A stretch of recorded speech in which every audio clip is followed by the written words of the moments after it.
Colorado versus Texas Tech. Big Matt, I want you to break down Colorado's keys to victory against Texas Tech. We'll do it on offense, defense, special teams. Let's start on offense, though. What's Colorado got to do offensively?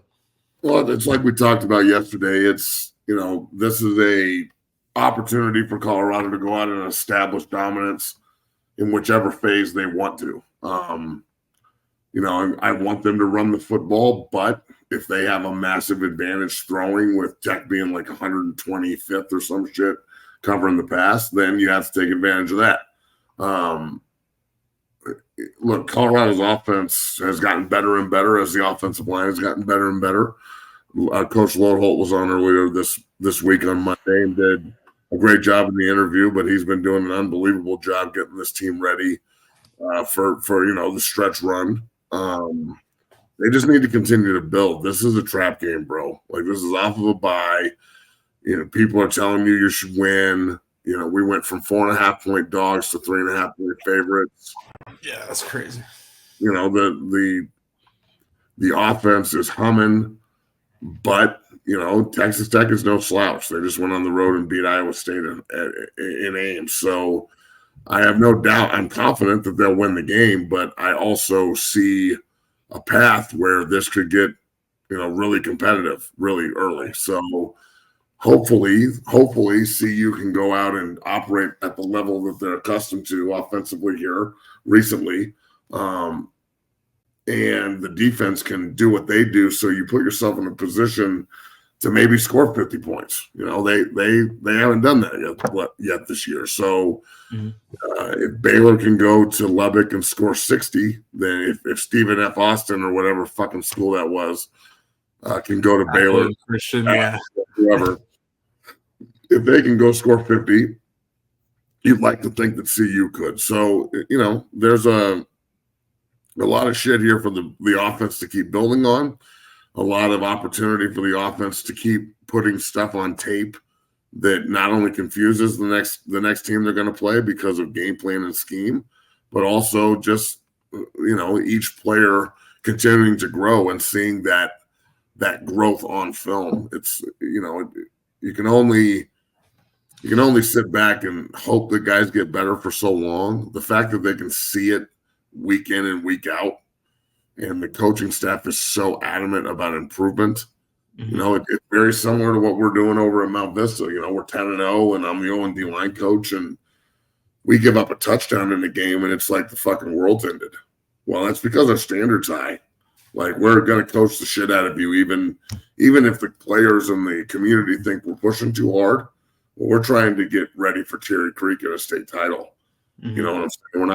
We're not trying to just have fun on Tuesday. So that's kind of what's going on in Boulder here. If not exactly what's going on is the standard is high. And if you break off of that, or you don't, or you can't match it, or you can't live up to it, you're going to get called on it, and you're going to have to figure it out. So that's a good thing, bro. That's what we want. No doubt. And let me ask you, as we continue to break down the keys to victory, what do you expect to see out of the run game from this game? We've mentioned this before. This could be a game where Shlor Sanders throws for 400, Colorado runs for 100. One thing I want to show, Jordan Seaton's a semifinalist for the Sean Alexander Freshman of the Year Award. But yeah, that's big. But speaking of exactly. But speaking of the offensive line, what do you expect to see out of the run game in this game? Well, let's see who's healthy and who actually is going to get touches. Look,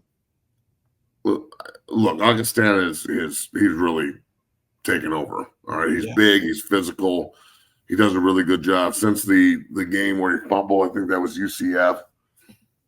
He's done a really good job of covering up the ball. Yeah, I think that the run game will be diverse with how many people carry it.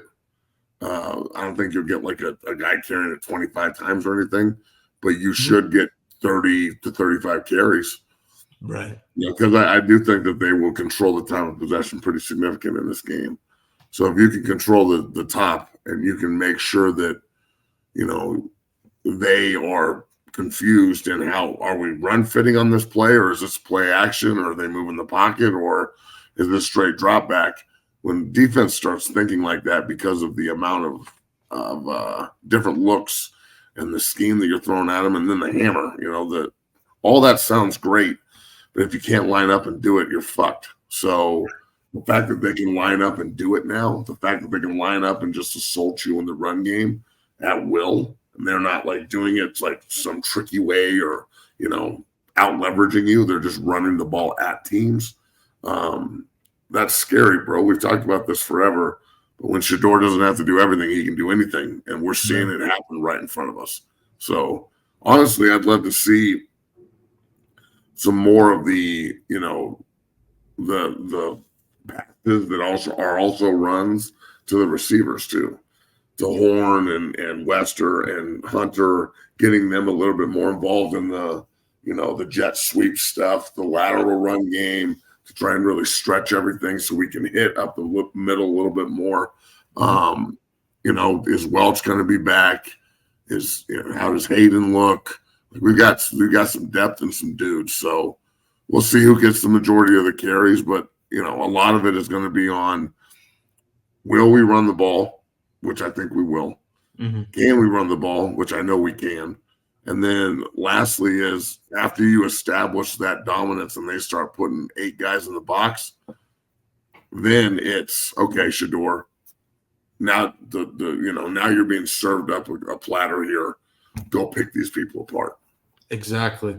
And speaking of Shedeur, I think one thing you mentioned, this is a trap game this week for Colorado. Colorado is really going to have to rely on Shedeur's leadership. Shedeur is really going to have to be a leader out there and help lead this Colorado offense, to put up points against Texas Tech. I do want to show a video, though, from Colorado versus Cincinnati of Shedeur. This is just leadership. Take a listen here. We're running back in. Hey. Told that early on. Let's go, man. All doubles got to get fucking moving. They ain't at 3 down, 6. Come on, Hank. Each drive. We're going to start. Easy. We just got to run them down. 2 first down, that shit over. I'm telling you, 2 first down, we scoring. We're easy. We got to get the first one down first. We're going to play with tempo. We're going to tempo their ass. Big Matt, your thoughts on that? You see him hyping up the running back, saying, let's go, hyping up Zlinkus to center. Your thoughts? Look, we've seen this already. We've seen this in other games, and it continues to grow. It continues to manifest. Right. It continues to be the access is really special. I'm not saying he's the only quarterback in America doing this, but he's the only quarterback in America being shown doing it. That's important. The importance of Bucky, Deion Sanders Jr., and Well-Off and what they do. We got Phil Dukes on tomorrow, who is actually part of Well-Off now. So he'll be on tomorrow at 1 o'clock, and we'll be talking to him a lot about this. And they just put Carl Reed on Well-Off. So, I don't know exactly how we get 0 to 60 on Well-Off, but holy shit, that would be dope. I just, the access that's given, you get to see the real, like the minutia of what is happening in front of you right before they run on the field. So, just saying to them, if we got 3 down, we are going to run the ball at them and get physical. So let's fucking go. I need 2 first downs, and then I can go over the top.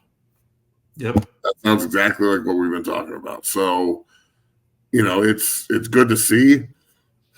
Shedeur is everything you want in a NFL signal caller. Everything.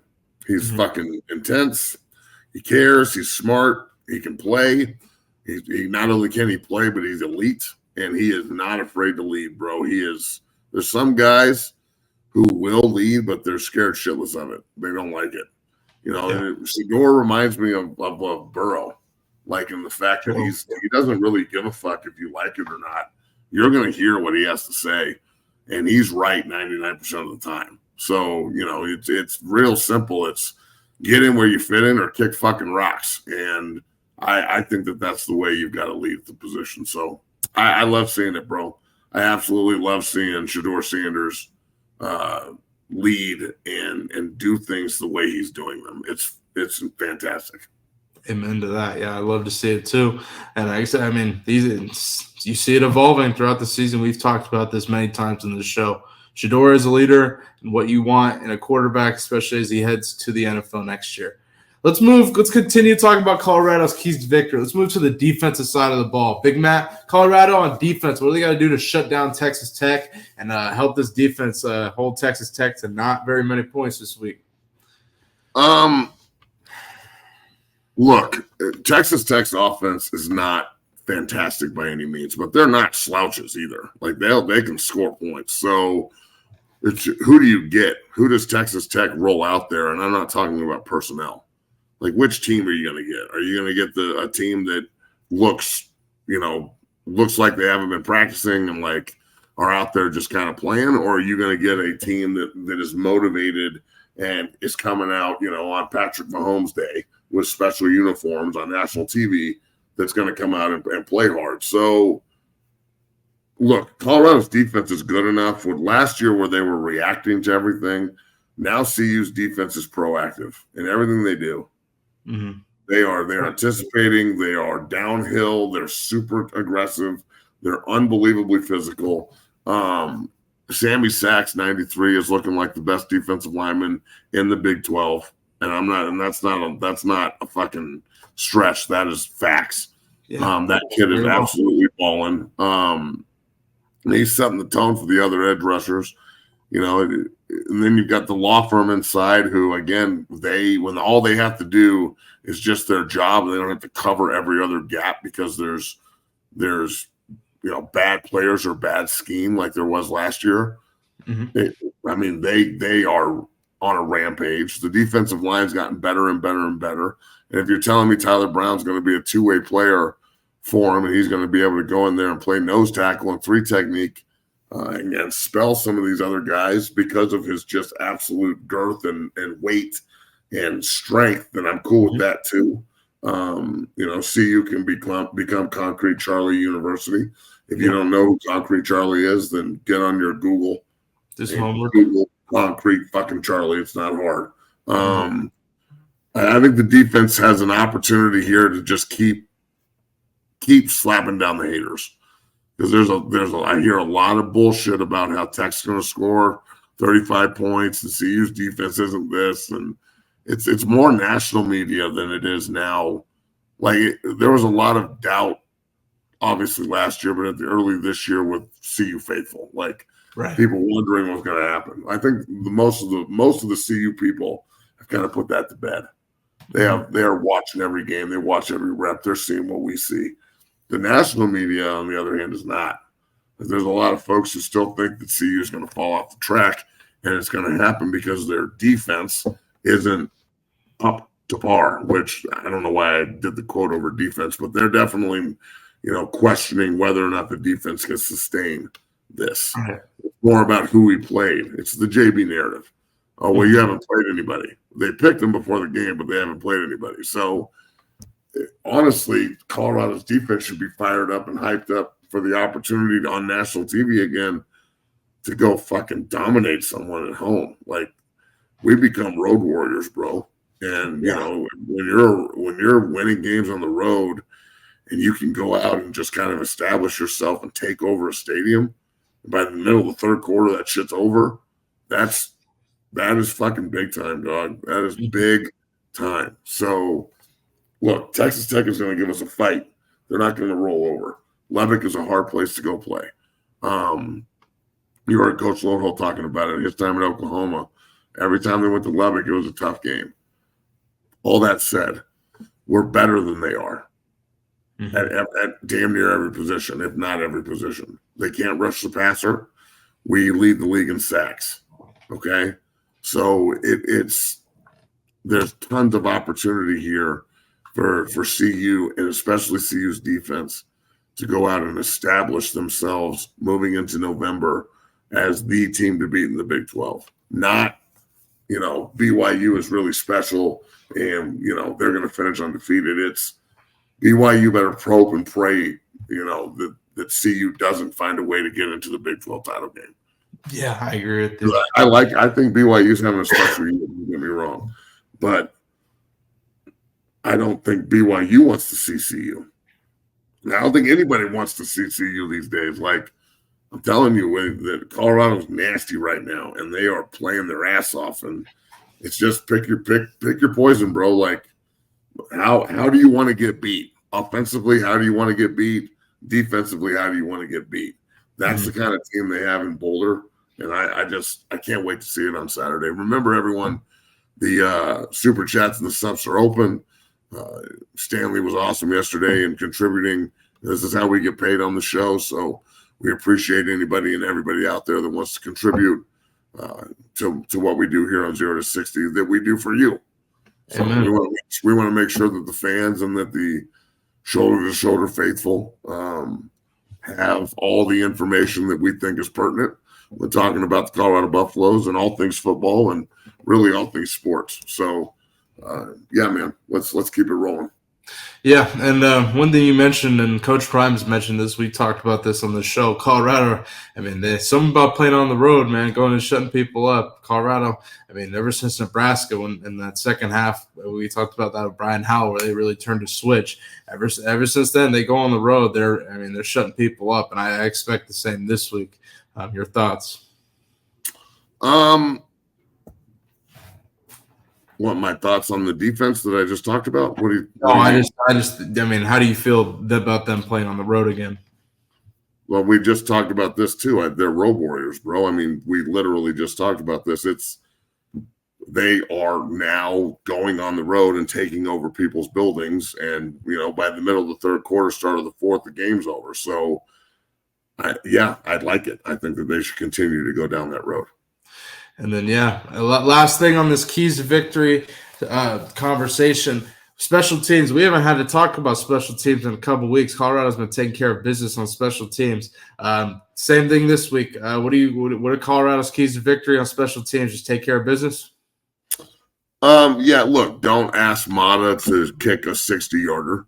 I think his range is probably about 52, which is good. That's really good. We'll take it. I feel like they've figured out how to kick the ball out of the end zone 6 out of every 10. I'll take it.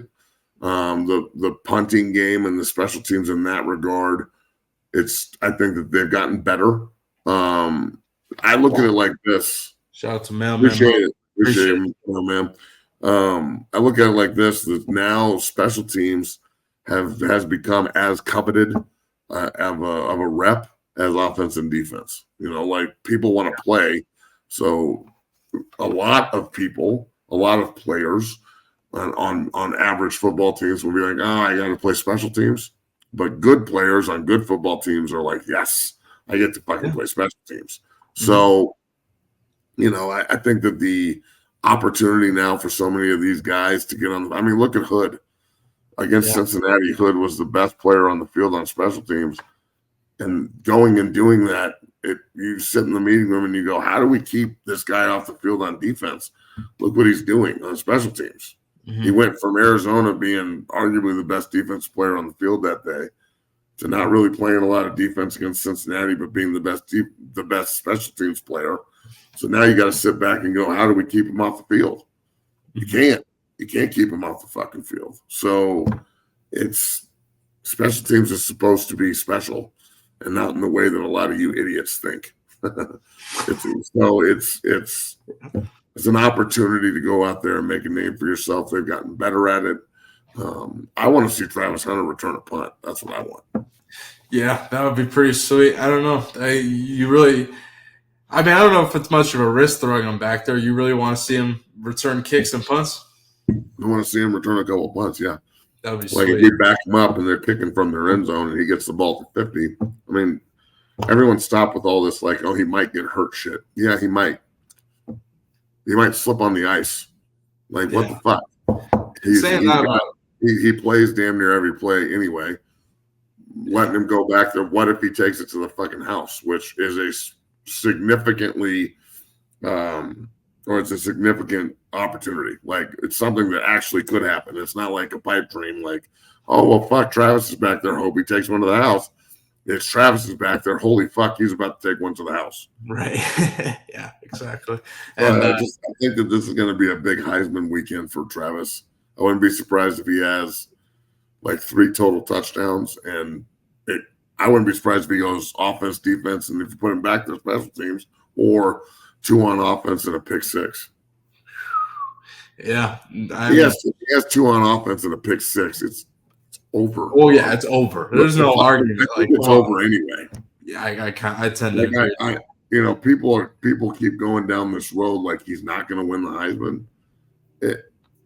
I think it's almost inevitable at this point. If they continue to win and they go 10-2, he's winning the fucking Heisman. I 100% agree with you. They're not going to give it to a running back from the Mountain West, regardless of how good of a year he's having. He's having an unbelievable year. He is a stud. But Travis is doing this in a major conference. I mean, I don't know if CU was in the Mountain West. I mean, how good would Travis's numbers be? I mean, think about it. CSU is going to play Boise for the Mountain West title if everything lines up correctly. And CSU is going to finish with like 8 or 9 wins. So if CSU is playing for the title and we mollywop that ass the way we did, I mean, put CU in the Mountain West. Holy fucking Christ. Yeah, exactly. I agree with you. Yeah, and I mean, come on. Especially Travis is going and doing all these Heisman campaigns. I mean, come on. He's playing the game, and I mean, he's the talk. I mean, the film backs by up. This guy, motherfucker. Who are you talking about? By this guy, who do you mean? Me? English, homie. By this guy, who do you mean? Are you talking about yourself? Probably. I mean, give me a fucking break. You're watching my show, homeboy. Yeah, fuck out here. But yeah, back to Colorado on special teams. Yeah, they have to take care of business, and I agree with you. Yeah, Travis has the Heisman campaign wrapped up as long as he continues to take care of business, and Colorado continues to win 100%.